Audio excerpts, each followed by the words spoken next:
এ মুসলমান,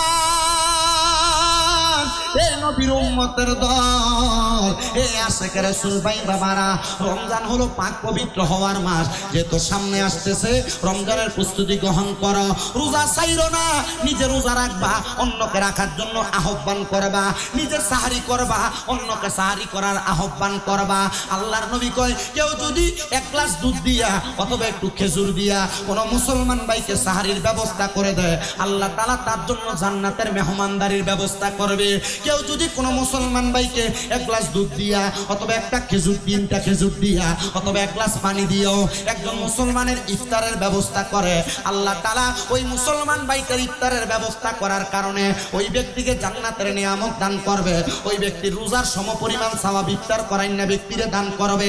এজন্য সবার কাছে আবদার, সামনে যেহেতু রমজান মাস আসে, আপনারা একজন আরেকজন গরিবের প্রতি খেয়াল রাখবেন, একজন আরেকজনের প্রতি একটু ইফতার বিতরণ করবেন, সাহারি বিতরণ করার চেষ্টা করবেন। নিজের ঘরে গরুর গোশত পাশের ঘরের মানুষ খাইতে পারে না, না না এমন কাজ কইরেন না। অনেক সম্পদওয়ালা আছে, অনেক টাকাওয়ালা আছে, রমজান মাসে উমরা করতে যায়, হজ করতে যায়, কিন্তু তার এলাকার মানুষ না খাইয়া মরে, এমন অবস্থা আছে না নাই? না রে মুসলমান, তুমি হজ করবা কিন্তু তোমার এলাকার মানুষ না খাইয়া মরবে, এমন হজ তুমি কইরো না। কারণ মনে রাখবা, মানুষদেরকে খাদ্য বিলাইলে, মানুষদেরকে, গরিব মানুষকে একটু সুন্দর সচল করার ব্যবস্থা করলে হজের চাইতে বড় সওয়াব তুমি পাইবা। তুমি হজ করিতে মক্কা মদিনা যাইবা, কিন্তু তুমি দুনিয়ার জমিনে হারামও খাইবা। কোন পর মানুষের প্রতি খেয়াল রাখবা না। আশেক তো সুরে সুরে লেখে, ওরে হজ করিতে মক্কা যাইয়া খরচ করলি টাকা, সে টাকা গরিবকে দিলে গরিবটা কি তো কারা। আরে কেউ যায় টাকার ঘুমানে, কেউ যায় দেশে ভ্রমণে, আরে ধনীরা যায় ধনের টানে আনিতে সোনা দানা। শুধু খাইলে নামাজ হবে না, অমন বুঝো না, বুঝো খাইলে নামাজ হবে না। কথা কোন ঠিক কিনা? এজন্য এলাকার মানুষকে পেটের খিদাওয়ালা রাইখা, গরিব রাইখা মক্কা মদিনা যাওয়ার আগে একটু হিসাব কইরো, আমি আমার এলাকার মানুষটিরে সচল করতে চাই।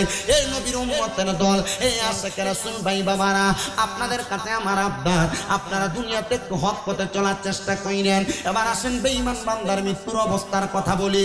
আমি যেহেতু বেঈমান আর ইমানদারের মৃত্যুর কথা বয়ান করতে লাগছিলাম, ও মুসলমান, আজরাইল রূহ কবজ করার জন্য, রূহ কবজ করার জন্য আমার আল্লাহ তাআলা চারজন বড় বড় ফেরেশতা, মিকাইল, ইসরাফিল, জিবরাইল, আজরাইল, এই চারজন ফেরেশতাকে নির্ধারণ করেছেন। এই চারজনের মধ্য থেকে একজন ফেরেশতার কাজ হইল বান্দার রূহ কবজ করা, যার নাম আজরাইল আলাইহিস সালাতু ওয়াস সালাম। কিন্তু মুমিন বান্দার রূহ কবজ করার সময় আজরাইল আসবে, বেঈমানের সময় আজরাইল আসবে। মুমিনের সময় এক শুরুতে, বেঈমানের সময় আরেক শুরুতে। বেঈমান বান্দার কাছে যখন আজরাইল ফেরেশতা আসবে, আজরাইল ফেরেশতা আসার আগে আমার আল্লাহ তাআলা তার সামনে দুইটা ফেরেশতা পাঠাইবো।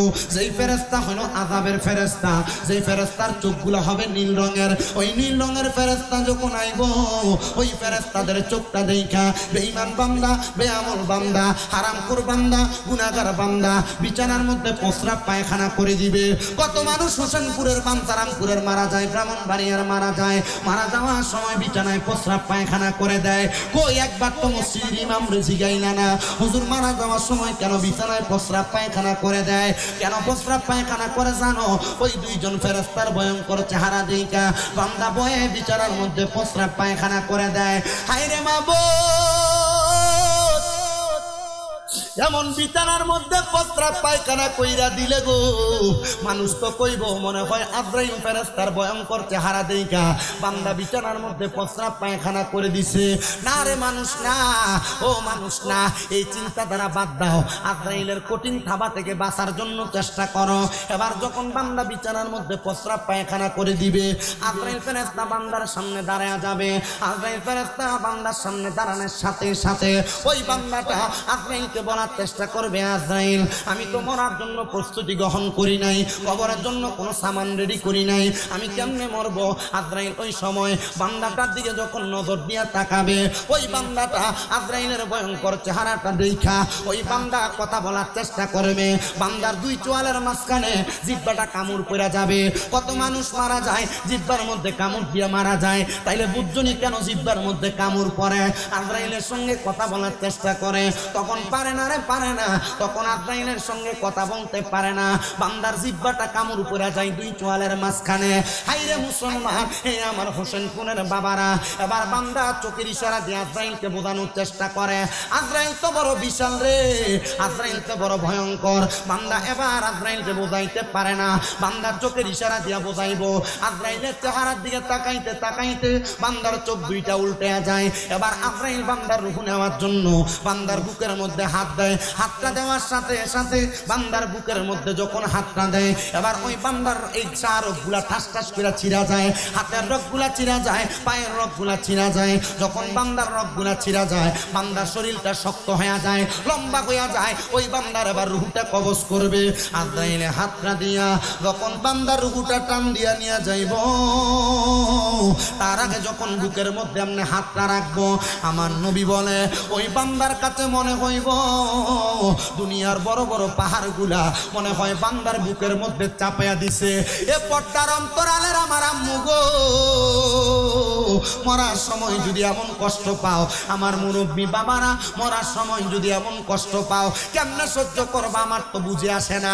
এ বাবাজিরা, এ বন্ধুরা, যুবক ভাইরা, এবার আজরাইলে যখন রুহুটা বাহির করব, আল্লাহর নবী ইদ্রিস পয়গম্বর বলে একটা জীবিত ছাগল রে, একটা জীবিত বকরি রে জিন্দা অবস্থায় লটকায় দিয়া চামড়াটা টাইনা টাইনা ছিঁড়া ফেললে ওই বকরির যত কষ্ট হইব, একটা মানুষের মরা, একটা মানুষ যদি বেঈমান হয়, বেআমল হয়, ওই বান্দার রুহুটা টাইনা টাইনা বাহির করলে তার এত কষ্ট হইব।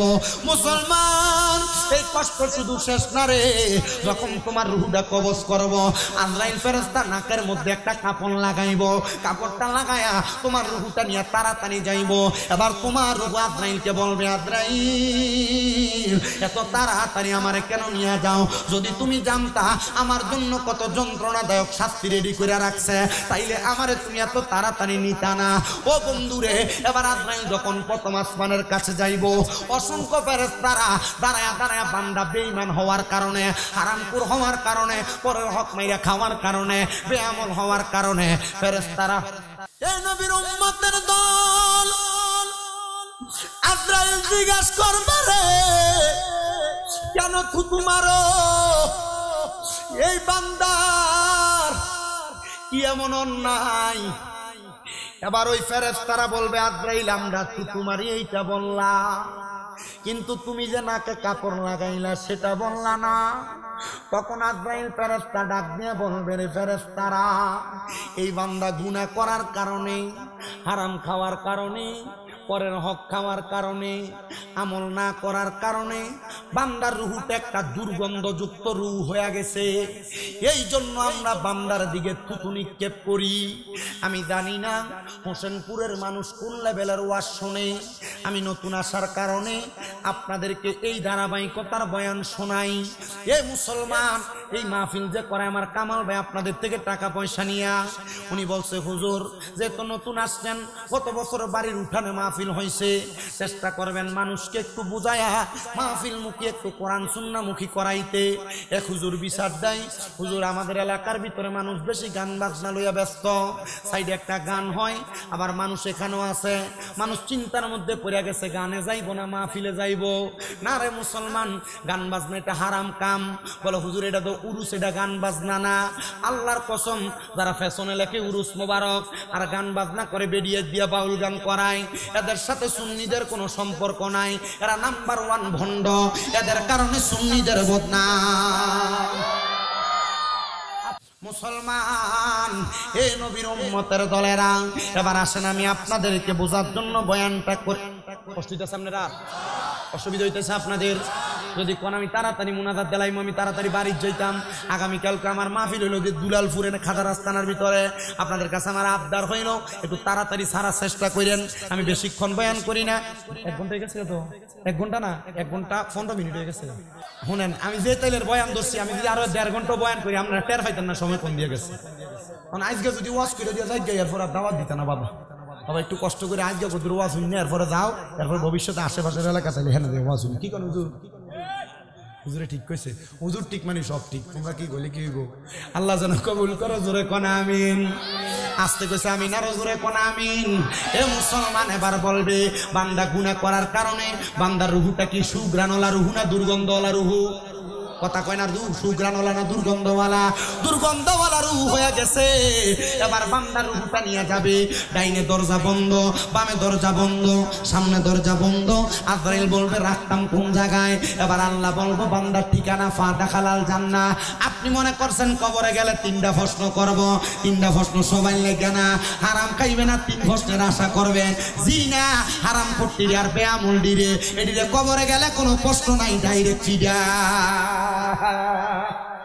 জিনা প্রশ্ন সবাই লেগে না আবার সাচ্চা পাক্কা মুমিনের লেগেও প্রশ্ন না মুমিনের চেহারার ভিতরে ইমানের নূর চমকাইবো এটা দেখলে ফেরেশতা কইবে এটা ইমানদার টান দিয়ে লয়ে যাবে আরো জোরে কয় না মারহাবা মুসলমান এই জন্য মরণকে স্মরণ করবা নবীজি কয় দুনিয়া জমিনের মধ্যে যে ব্যক্তি দৈনিক 20 বার মরার কথা স্মরণ করবে ওই কয়বার 20 বার মরার কথা স্মরণ করবে ওই ব্যক্তি যদি ওই দিন মারা যায় তার মরণটা শহীদের মরণ আসে কয় আমার মরণের কত দিন বাকি আমি জানিলাম না গো আল্লাহ মরণের কত দিন বাকি আমার মরণের কত দিন বাকি আমি জানিলাম না গো আল্লাহ মরণের কত দিন বাকি আর আদরা ইলাসিয়া যখন হস্তে দিবা দরিয়ে তখন আমার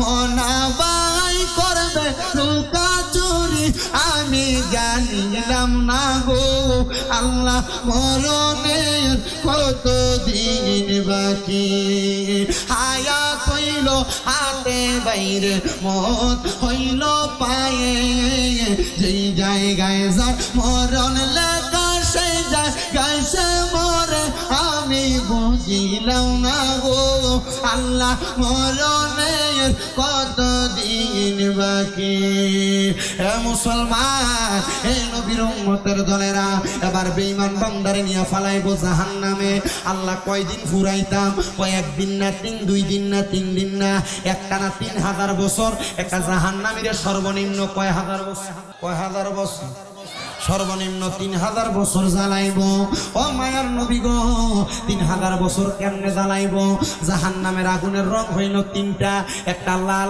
একটা সাদা একটা কালা 1000 বছর লাল রঙের আগুনে জ্বালাইব 1000 বছর সাদা রঙের আগুনে জ্বালাইব 1000 বছর কালা রঙের আগুনে জ্বালাইব 3000 বছর জ্বালায়া বান্দারে এবার তাকাসুর নামক জায়গায় দাঁড় করাইব এবার 3000 বছর পরে বান্দাকে বলবো যে তো এখন জ্বলা বন্ধ এখন তুমি বলতে পারো কিছু বলবানি আপনি যদি চুরি করেন চুরি করার পরে যদি কেউ আপনার 3 মিনিটও বাইগায় আপনার যদি কয় এখন কিছু কইবিনি আপনি কইবেন আব্বাকে মাফ করে দেন কিন্তু বেঈমান বান্দা মাফ চাইতো না আল্লাহ তাআলা কইব এ বান্দা কি বলবা বলো বান্দা বলবে পানি পানি পানি 3 বার বলবে সাহাবায়ে কেরাম কই ইয়া রাসূলুল্লাহ তারে কি পানি দেওয়া হবে আমার নবী কয় দেওয়া হবে সাহাবায়ে কেরাম কান্দে নবী গো কেমন পানি দেওয়া হবে আপনার কাছে জানতে চাই বলে দুনিয়ার পানির মতো পানি না এই নবীর উম্মতের দল কেমন পানি শোনো গো বাবারা এই পানিটা দেখতেছেন সাদা কিন্তু জাহান্নামের পানি একরকম না একটা লোহার গরম পাত্রের মধ্যে গরম কইরা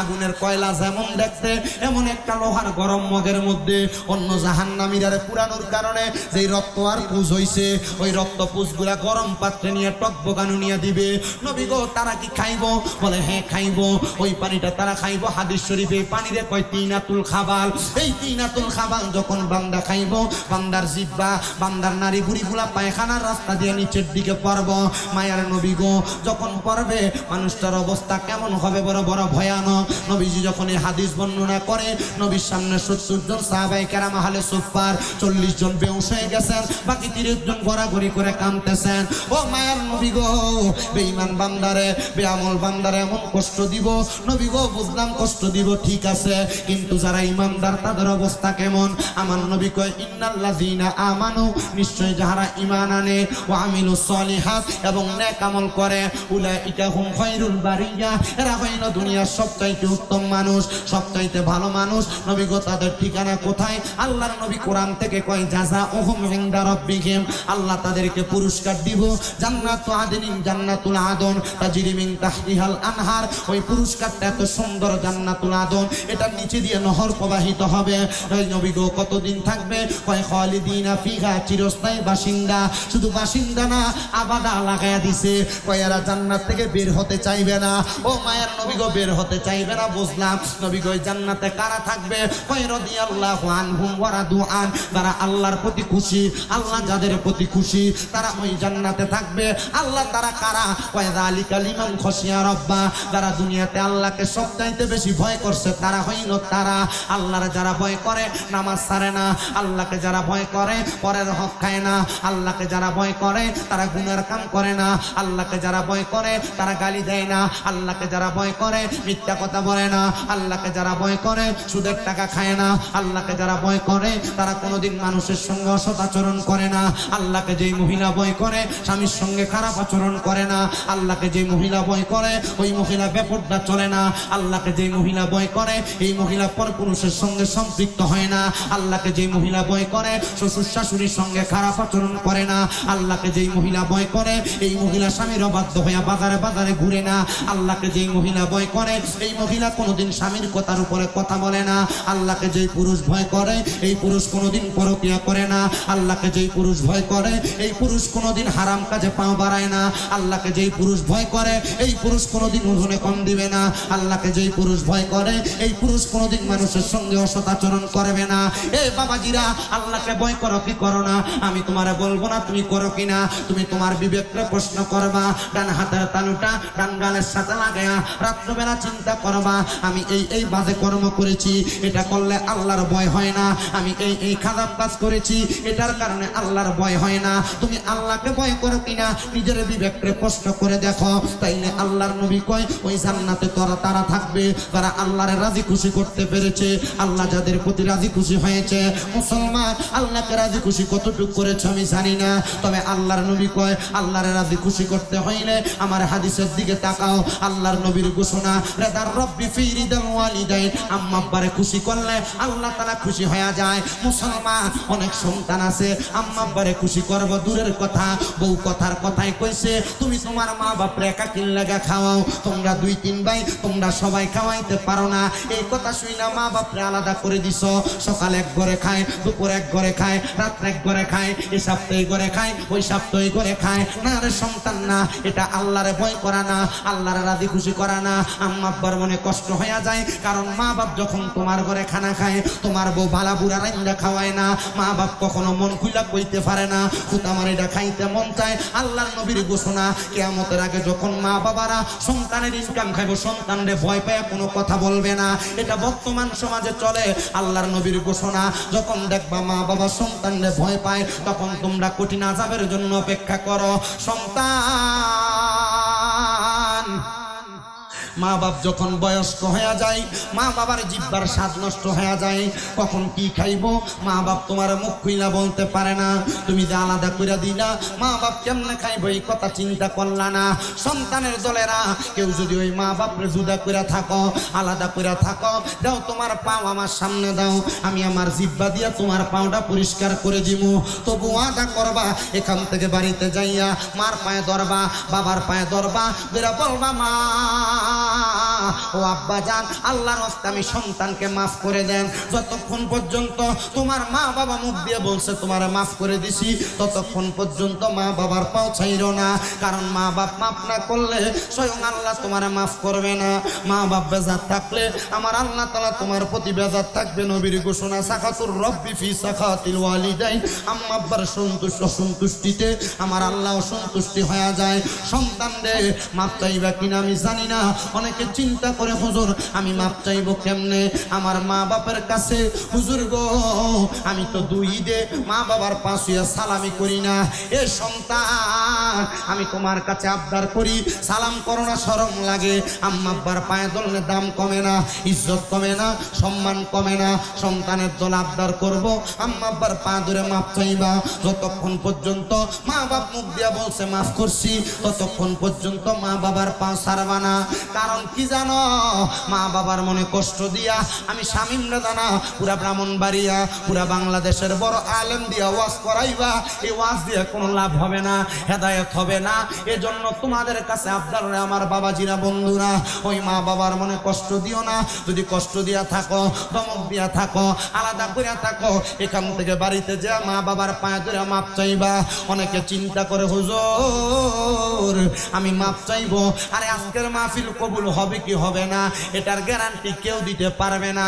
তবে আমি একটা গ্যারান্টি দেওয়া যায়, আগামীকালকে যদি দেখো এলাকার কোনো দাড়ি পাকা মুরব্বী চা দোকানে বৈশা বলে হ্যাঁ শামীম রেজার কথা শুই না আমার ফুতে বাড়িতে যাইয়া আমার পায়ে ধরে মাপ চাইছে, কিন্তু কোনোদিন আমার সন্তান আমার সাথে অন্যায় করে নাই।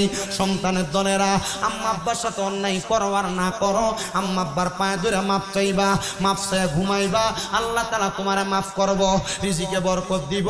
কিন্তু সন্তান কয় হুজুর আমি মাপ চামু, আমার কাছে শরম লাগে, লজ্জা লাগে, আমার দিকে তাকাও, আমার বয়স বেশি না, আপনাদের দোয়ার বরকতে আমার কুমিল্লা ৬টা মাদ্রাসা, আমার আম্মা আব্বার দোয়ার বরকতে, আমার ওলামাই কেরামের দোয়ার বরকতে, ময় মুরব্বীদের দোয়ার বরকতে এ সন্তান মাদ্রাসায় যখন ক্লাস 6-7 পড়ি ওয়াজে শুনছি আম্মা আব্বার পায়ে চুমা দিলে আল্লাহর জান্নাতে চৌখাটে চুমা দেওয়ার মর্যাদা পাওয়া যায়। আমি ওই দিনই বাড়িতে আইসা আমার মা বাপ ঘুমে আমি আমার আম্মা আব্বার পায়ে চুমা দিছি। এরপর থেকে আল্লাহ আমার সম্মান দিছে। সেপ্টেম্বর থেকে মাহফিল শুরু, রমজানের একদিন আগ পর্যন্ত মাহফিল চলবে, ঈদের পরে মাহফিল চলবে, রমজানেও কিছু দিন মাহফিল চলবে। আমি চিন্তা করি এই সম্মান আমার আল্লাহ তাআলা এমনি দেয় নাই, একমাত্র আমার মা বাবার কদম ধরে মাপ চাওয়ার কারণে। আমি মাঝে মাঝে শুধু মাপ চাই না, আম্মা আব্বার পায়ের মধ্যে আমি সুমা দেই। হুজুর সুমা দেন কি লাগা? আল্লাহ নবী তো কয় সুমা দিলে জান্নাতের চৌকাঠে সুমার সওয়াব পামু। এ সন্তান কোনোদিন মা বাবার পায়ে চুমা দিছো কিনা আমি জানি না, আম্মা আব্বার পায়ে চুমা দিলে জান্নাতের চৌকাঠে চুমা দেওয়ার সওয়াব পাওয়া যায়, স্বাদ পাওয়া যায়। হাই রে অনেকে চিন্তা করে হুজুর যাদের বাড়িতে আব্বা আছে তারা বাড়িতে যাইয়া বাবার পায়ে ধরে মাপ চাইবো, আমার তো আব্বা নাই, আমি কার পায়ে ধরে মাপ চাইবো? এ সন্তান ওই আব্বা বড় কষ্ট করে তোমার মানুষ করছে, আব্বা জুতা পায়ে দিত, পায়ের গোড়ালিটা জুতা ছিটতে রাস্তাতে লাগতো, নিজে এক জোড়া নতুন জুতা কিনতো না, তুমি সন্তানরে নতুন জুতা বাপে কিনা দিত, ঈদের দিনে পুরান জামা কাপড় পরতো। আব্বারে যদি বলতা আব্বা আপনি দি নতুন জামা কাপড় পরেন না, আব্বা কইতে এখন কি আর আমার ঈদের বয়স আসেনি, তুই ফুতে ফললে আমি বাপের পরা হইয়া যাই। সন্তান এখন তোমার কাছে টাকার অভাব নাই, কিন্তু বাপটার বড় অভাব, বাপটা দি কবরে শুয়া রইছে। ভালোবাসি তোমায় বাবা বুকটা যে যায় ছিঁড়ে, তোমার কথা হৃদয় মাঝে পড়ছে বারে বারে। বাবা গো ও বাবা, বাবা গো ও বাবা। সন্তান আগে কোনো অন্যায় করলে বাবা বারবার বাড়িতে গেলে ধমক দিত, এখন অন্যায়ের অভাব নাই, কিন্তু ধমক দেওয়ার মতো বাপটা তো দুনিয়াতে নাই।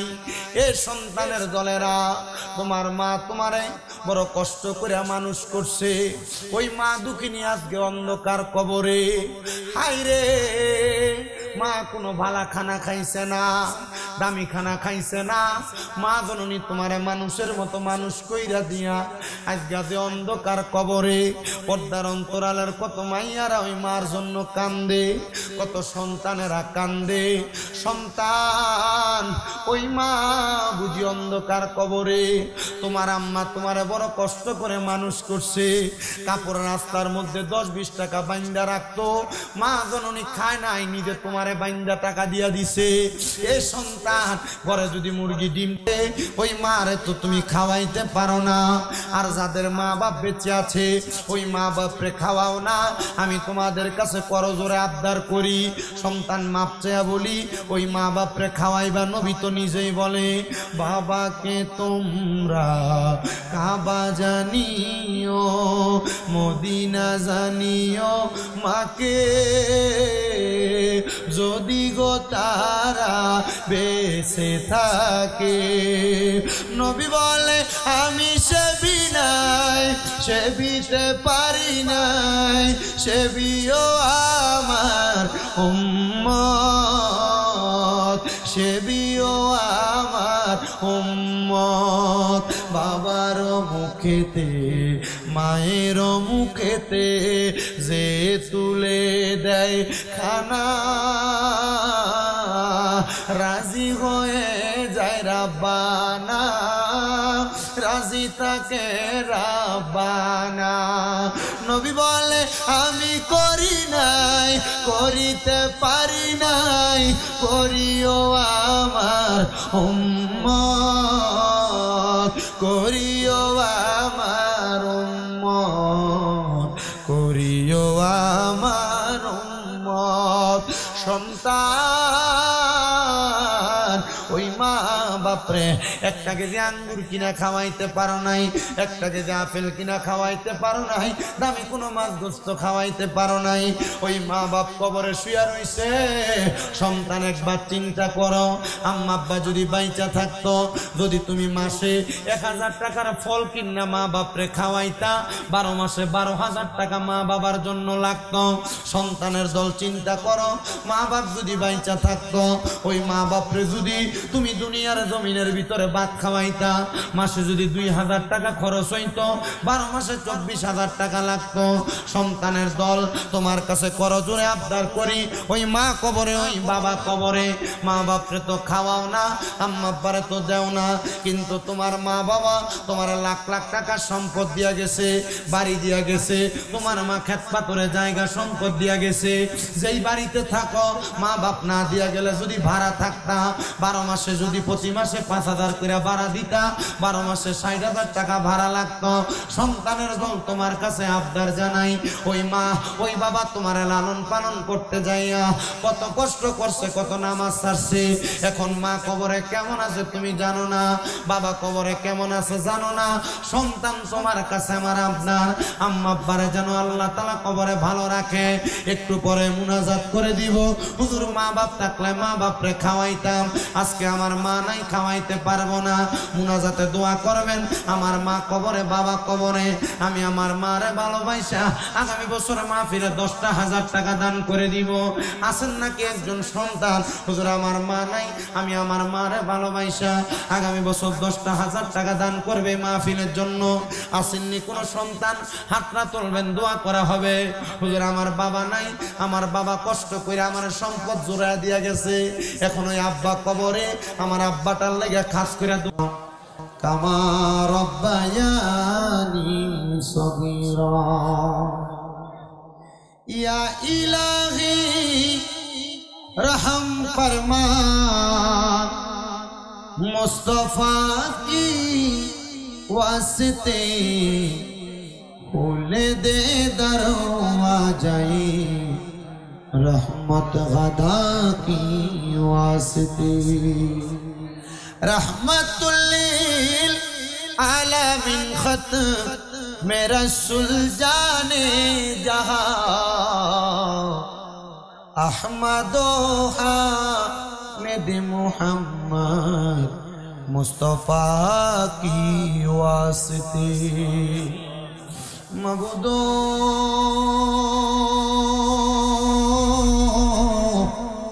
ओ दयाल अल्लाह, একটু রহমতের নজর কইরা তাকে দেখেন গো আল্লাহ। এই বিবারিয়া জেলার অন্তর্গত বাঞ্ছারামপুর থানাধীন হোসেনপুর প্রবাসী ও যুব সমাজের উদ্যোগে কবরবাসীর রূহের মাগফিরাত কামনায় আল্লাহ দ্বিতীয়তম ইসলামী সুন্নি মহাসম্মেলন সাজাইয়া এই এলাকার আলেম সমাজ, দাড়ি পাকা মুরব্বী বাবারা, যুবক নজুয়ান ভাইয়েরা, ছোট্ট ছোট্ট মাসুম বাচ্চারা, পর্দার অন্তরালের আমার কত মা বোনেরা, আল্লাহ মাপ পাওয়ার আশায় দুইটা হাত বাড়াইছে গো আল্লাহ। যার হাতটা তোমার কাছে মায়া লাগে, পছন্দ হয়, ওই হাতের উসিলায় আমাদের প্রত্যেকের জীবনের গুনাহ তুমি মাফ করে দাও। তুমি তো অন্তর্যামী রে আল্লাহ, ওই আমরা হইলাম ফানা, আমরা সুখে কিনা দুঃখে ডাকি গো ও আল্লাহ, যাই না কি জানো না রে আল্লাহ, পর আল্লাহ জাগালয় তোমার মনে মনিব। আজকের মুনাজাতে কে জানি গাছ বাড়াইছি, কার জানি জগতের মধ্যে বাবা নাই, যেই বাবা রিক্সা চালাইয়া মাটি কাইটে মাথার গাম পায়ে ফালাইয়া পরের বাড়িতে বদলার কাজ করার জন্য, সন্তানকে মানুষের মতো মানুষ করার জন্য রোদে পুরা মেঘে বিধা সন্তানকে মানুষ বানাইছে। এমন আব্বা যাদের অন্ধকার কবরে রে আল্লাহ, আব্বার কবর জান্নাতের বাগিচা বানায়া দাও। ও দয়াল, কে জানি গাছ বাড়াইছে গো, কার জানি জগতের মধ্যে মা নাই, যেই মা 10 মাস 10 দিন গর্ভে ধারণ কইরা সন্তানের প্রসব বেদনা সহ্য করতে মার বড় কষ্ট হইছে, যেই মা নিজে না খাওয়াইয়া গো সন্তানকে মানুষের মতো মানুষ করছে, এমন মা যাদের কবরে রে আল্লাহ, আমার কবর জান্নাতের বাগান বানায়া দাও। অনেক হতভাগা আছে, মাও নাই বাবাও নাই, জনমের মতো এতিম হয়ে গেছে। ও দয়াল, ও মনিব মাওলা গো আল্লাহ, যাদের মা বাবা দুইজন কবরে, আম্মা আব্বা দুইজনের কবর নাজাতের ফয়সালা করো। যাদের মা বাবা বেঁচে আছে হায়াতে তৈয়বা নসিব করো। অনেকের আম্মা আব্বা অসুস্থ, পরিপূর্ণ সুস্থতার নিয়ামত দান করো দয়াল। বিশেষ করে আম্মা আব্বার বংশ, দাদা দাদির বংশ, শ্বশুর শাশুড়ির বংশ যারা কবরে, প্রত্যেকের কবর নাজাতের ফয়সালা করো মনিব। ও দয়াল আল্লাহ, প্রত্যেকের ব্যবসা বাণিজ্য কাজে কর্মে চাকরি বাকরিতে বরকত দান করো। যারা পড়ালেখা করে বিদ্যা বুদ্ধি বাড়াইয়া দাও, মানে সম্মান ইজ্জতে জিন্দেগি নসিব করে দাও আল্লাহ। অনেক প্রবাসী ভাইয়েরা বিদেশ থেকে দোয়া চাই, আমার প্রবাসীদের খাস দোয়া তুমি কবুল মঞ্জুর করো। প্রবাসীদের হায়াতে, প্রবাসীদের রিজিকে বরকত দাও, প্রবাসীদের মনের নেক নেক আশাগুলা পূরণ করো ও আল্লাহ। এই মাহফিলে যারা টাকা দিয়া, পয়সা দিয়া, শ্রম দিয়া, বুদ্ধি দিয়া, পরামর্শ দিয়া, মাইক দিয়া, লাইট দিয়া, প্যান্ডেল দিয়া, মিডিয়ার বাইরা সহ সম্মানিত শ্রোতা মণ্ডলী, পুরুষেরা, পর্দার অন্তরালের মা বোনেরা, আল্লাহ সবাইকে তুমি কবুল আর মঞ্জুর করে নাও আল্লাহ। বিশেষ করে জিন্দা মুর্দা প্রত্যেকের মনের নেক নেক আশা পূরণ করো। আমাদের প্রত্যেককে তুমি বারবার মক্কা মদিনা দাওয়াত করার, জিয়ারত করার তৌফিক দাও। অনেকেই আগামী বছরের জন্য দান করবে 11,000, 10,000, 5,000, 3,000, 2,000, 1,000, 1 টাকা পর্যন্ত। অনেকে চাল দিবে, অনেকে তেল দিবে, অনেকে গোশত দিবে আল্লাহ। অনেকে মশলার খরচ বাবদ টাকা দিয়েছে আল্লাহ। প্রত্যেকের দান তুমি কবুল মঞ্জুর করে নাও। ফরিয়াদ তোমার দরবারে গো আল্লাহ। মরণ দিবা দুঃখ নাই, তবে বেঈমান বানায়া মরণ দিও না। আল্লাহ মরণের আগে বারবার মক্কা মদিনা তাওয়াফ জিয়ারত নসিব করাইও। প্রত্যেকের মনের নেক নেক মাকসুদগুলো পূরণ কইরো। বিশেষ করে কামাল ভাই সহ এলাকার প্রবাসী, এলাকার গ্রামবাসী, যুব সমাজ প্রত্যেকের খাস দোয়া তুমি কবুল মঞ্জুর করে। এই মাহফিলে যা বয়ান হয়েছে বয়ানের উপর আমল করার তৌফিক দিয়া আমাদের প্রত্যেকের মরণের আগে আমাদেরকে বারবার মক্কা মদিনা তাওয়াফের জিয়ারত করে আখিরি জবানে পড়ায় লা ইলাহা ইল্লাল্লাহু মুহাম্মাদুর রাসূলুল্লাহ সাল্লাল্লাহু আলাইহি ওয়াসাল্লাম। আসসালামু আলাইকুম ওয়া রাহমাতুল্লাহ। অনেকের দেখছি একবার লইয়া পিছন দিয়া দেয়, আমার হাত বাড়ায়, বিবেকের সমস্যা দেয়।